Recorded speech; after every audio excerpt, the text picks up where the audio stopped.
Hello everyone, இன்றைக்கி நம்ம homophones பார்க்க போகிறோம். வெயிட் ஃபஸ்ட்டு வந்து WAIT வெயிட் அப்படின்னா கொஞ்சம் காத்திரு, ஜஸ்ட் வெயிட் எ செகண்ட், ஒரு செகண்ட் வெயிட் பண்ணுன்னு அர்த்தம். அடுத்தது பாருங்கள், WEIGHT வெயிட் அப்படின்னா வெயிட் எடை.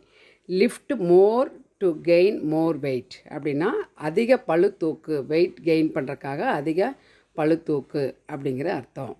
அடுத்தது செக் இது பாருங்கள், please check the bike before driving. வண்டி எடுக்கிறதுக்கு முன்னாடி செக் பண்ணிவிட்டு எடு, அதாவது ஃபியூயல் இருக்கா, ஏர் இருக்கா, அதெல்லாம் செக் பண்ணிவிட்டு எடுங்கன்னு சொல்கிறக்கு. அடுத்தது வந்து CHEQUE செக். இந்த செக் வந்து பார்த்திங்கன்னா, I made A purchase using a check. Purchase போகும்போது பணத்துக்கு பதிலாக செக் கொடுத்து பர்ச்சேஸ் பண்ணேன்னு அர்த்தம். That's it.